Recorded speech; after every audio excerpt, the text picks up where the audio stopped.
izin kami persilahkan kepada Bapak dan Ibu jika ada yang ingin mengajukan pertanyaan. Mungkin 1 sampai dengan 3 pertanyaan kami persilahkan Bapak dan Ibu di seluruh Indonesia untuk bisa bertanya langsung dengan Kiai Haji Ahmad Muafiq. Dalam pengajian siang hari ini kami persilahkan boleh dengan raise hand.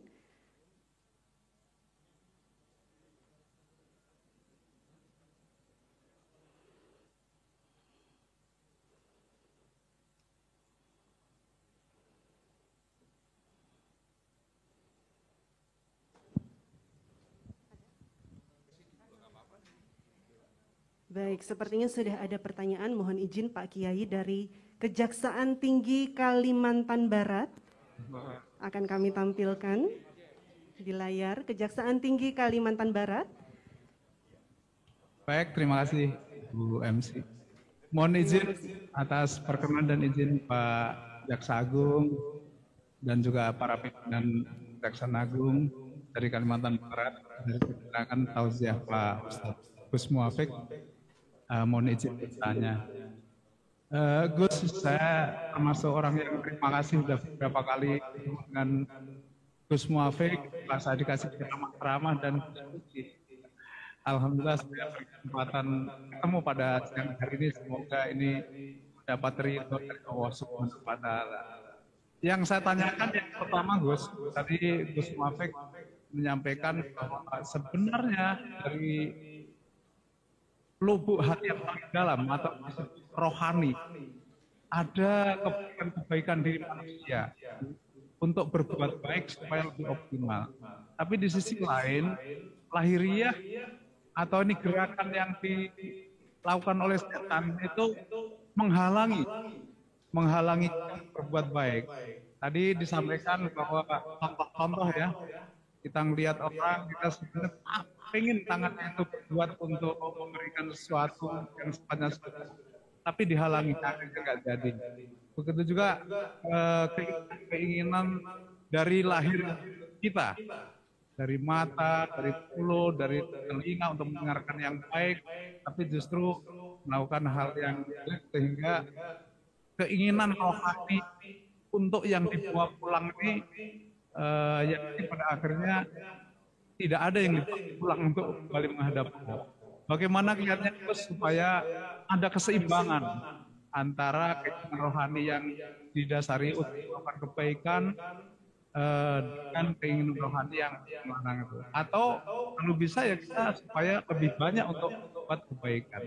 Itu yang pertama. Terus yang kedua, bahwa ada beberapa kalangan ya, tentang ideologi untuk mendirikan suatu pemerintahan yang berdasarkan khilafah. Nah, ini ada beberapa pandangan-pandangan yang demikian sehingga terus membuat bahwa kehidupan yang toleransi dan bertanggung jawab itu dikesampingkan, bahkan ini bisa berdampak pada suatu permusuhan yang bisa memecah belah bangsa. Nah, ini saya mohon tanggapan Gus Muafiq. Sebenarnya pandangan-pandangan yang dilontarkan orang ini sampai sekarang ini perkembangannya seperti apa dan bahayanya seperti apa. Kemudian kalau Gus Muafiq tidak setuju, bagaimana untuk mencegahnya atau membentengi kita, membentengi bangsa ini supaya ideologi ini adalah tidak benar. Tentunya untuk mempertahankan negara dan bangsa ini sehingga kita bisa hidup rukun, berbangsa, bernegara, bertoleransi dan bertanggung jawab. Mungkin itu Gus. Terima kasih atas semuanya. Salam kami dari Kalimantan Barat. Semoga kita diberi umur untuk kita bisa silaturahmi dan kita mendoakan semoga Pak Jaksa Agung dan para pimpinan Kejaksaan Agung terus mendapat kesehatan dan selalu mendapat petunjuk dan bimbingan dari Allah Subhanahu wa Ta'ala. Mohon maaf atas segala kekurangan. Terima kasih. Wabillahi taufiq wal hidayah. Assalamualaikum warahmatullahi wabarakatuh. Waalaikumsalam warahmatullahi wabarakatuh. Kami persilahkan Pak Kiai untuk menjawab. Jadi menjaga keseimbangan antara ruhani yang menginginkan jalan kembali dengan selamat, kembali kepada Allah, innalillahi wa inna ilaihi raji'un. Ya asupannya memang asupan agama. Ya jalani aja agama sekuatnya. Sekuatnya. Jadi waktunya sholat ya sholat. Waktunya puasa kalau nggak punya udzur ya puasa. Waktunya haji kalau sudah punya kemampuan ya haji. Sudah itu karena yang pokok itu. Nah, sementara yang jasmani ya ini kecenderungannya dunia. Nah, makanya jasmani yang kecenderungannya dunia itu oleh Allah dibikin kembali kepada Allah. Contoh syahwat.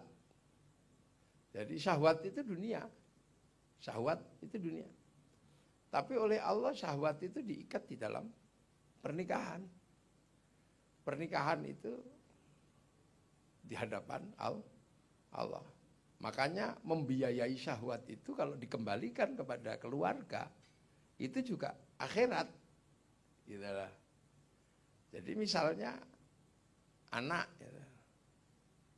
Nyenengkan anak itu juga akhirat akhirnya karena proses keluarnya anak itu adalah karena Allah melalui pernikahan.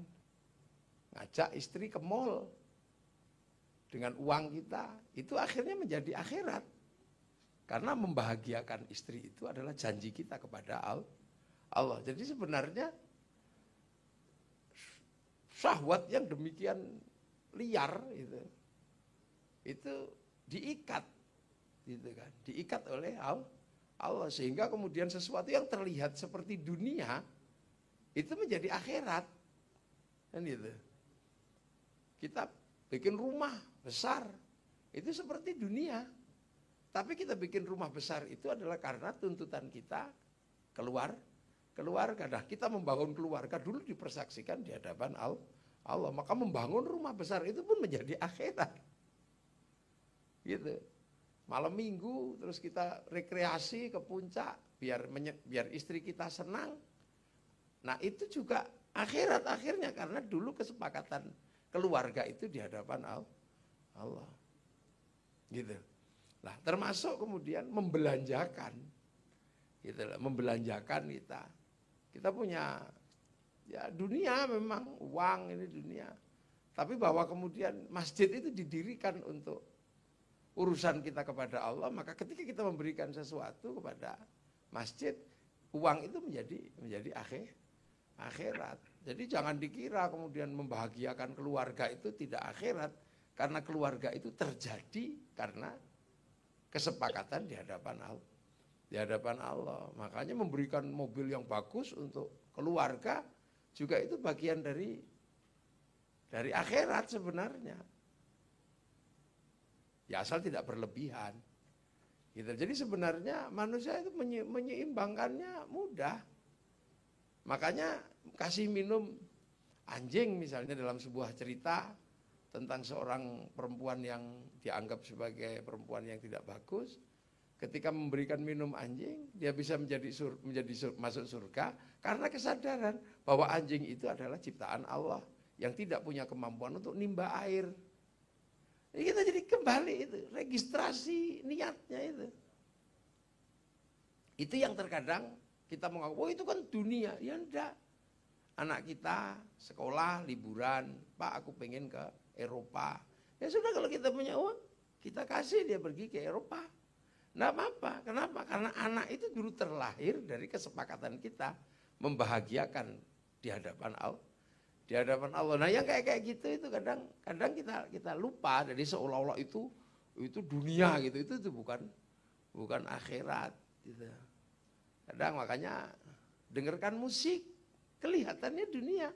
Tapi kalau itu menyebabkan kita mengingat Allah dan menjadi sholat lebih khusyuk, ya itu jadi akhirat. Gitu. Jadi itu jadi catatan-catatan kebaikan.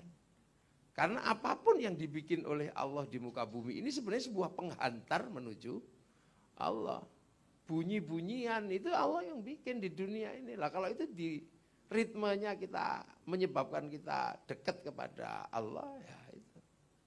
Makanya kalau sekarang ada misalnya musik itu jahat, ya bagi orang yang terlena karena musik. Tapi bagi orang yang dengan musik dia bisa mendekatkan diri kepada Allah, ya musik itu menjadi halal.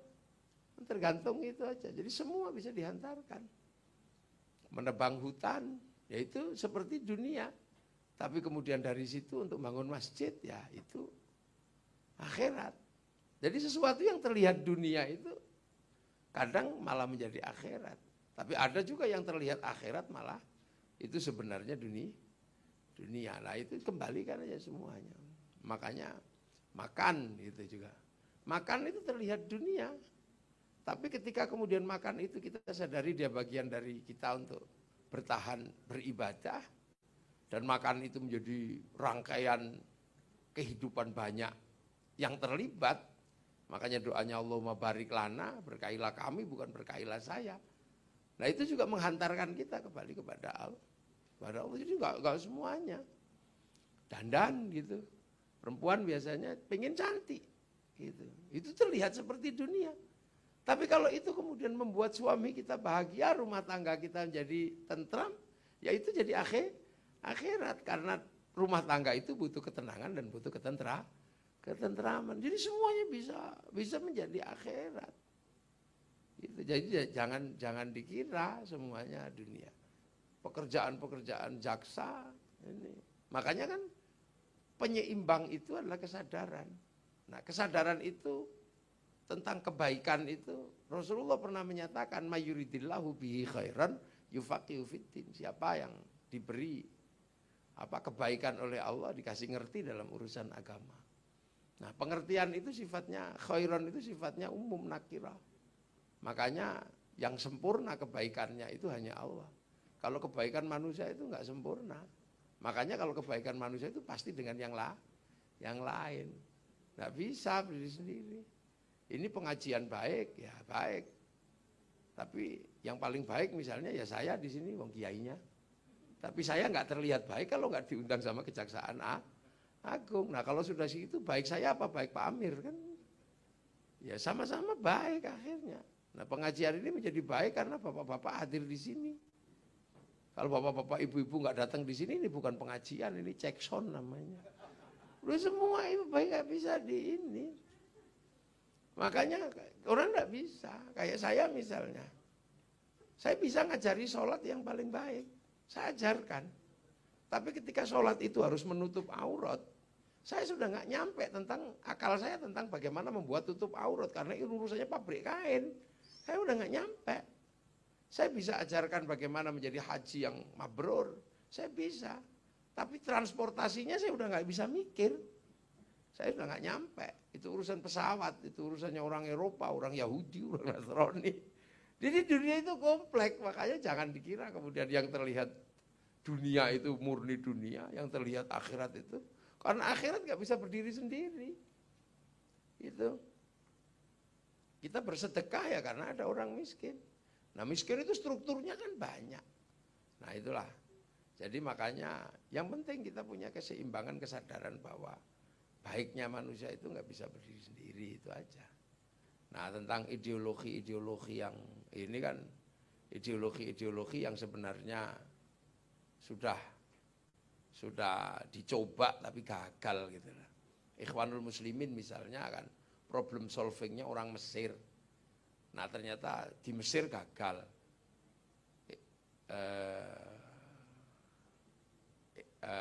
Hizbut Tahrir itu kan problem solvingnya orang Filistin dan di sana gagal. Nah di negara asalnya aja gagal, masa mau dijadikan problem solving Indonesia kan itu sebenarnya juga dagangan yang udah nggak laku di mana-mana. Makanya ketika tahun 48 Hitler jatuh, kemudian Bung Karno dipaksa ikut Amerika apa ikut Soviet. Nenek moyang kita jago jawabnya. Ketika kita non-blok, apakah bangsa kita ini nanti akan berkiblat ke Eropa? Ada aja yang nulis tiba-tiba, salah asuhan itu. Apakah bangsa ini akan berkiblat kepada Belanda? Ada yang nulis, tenggelamnya kapal Van der Wijk. Apakah bangsa ini akan berkiblat kepada Arab murni? Enggak. di bawah lindungan Ka'bah. Apakah bangsa ini akan mengambil mekanisme murni Indonesia? Dijawab dengan Siti Nurbaya. Itu kan sebenarnya bangsa ini. Nah, bangsa ini punya pengalaman yang sangat panjang. Saya sih nggak setuju dengan ideologi-ideologi yang baru datang itu. Karena apa? Itu di tempat asalnya aja sudah nggak jalan gitu loh. Jadi trial and error nggak mungkin dilaksanakan di sini. Karena di sana nggak jalan, apalagi di sini. Kecuali kalau di sana jalan. Gitu. Nah, beda dengan agama. Agama ini ternyata bisa jalan di mana-mana. Tapi nanti kemudian bagi yang sudah nggak bisa jalan ya agama juga harus tahu diri, karena ada beberapa agama yang akhirnya expired gitu. Bahkan agama pun ada yang expired, bahkan Tuhan pun ada yang expired, sudah masa berlakunya habis. Nah, tinggal ini nanti ya survival agama-agama ini seperti apa ya, kita lihat sampai hari kiamat nanti yang bisa bertahan. Ya, Indonesia kita punya Pancasila, sebuah sistem pengakuan tentang ketuhanan yang berbeda-beda, tapi diakui menjadi sebuah kesadaran kemanusiaan yang tertinggi, yaitu bahwa kesadaran ketuhanan yang berbeda kita akui dalam ketuhanan yang Maha Esa. Karena kalau sampai konflik Tuhan ini nggak ada wasitnya, dan di Indonesia berhasil di situ ketuhanan yang Maha Esa, kemanusiaan yang adil dan beradab berhasil. Itulah yang mungkin bisa saya jawab. Baik, terima kasih Pak Kiai Haji Ahmad Muwafiq, dan mengingat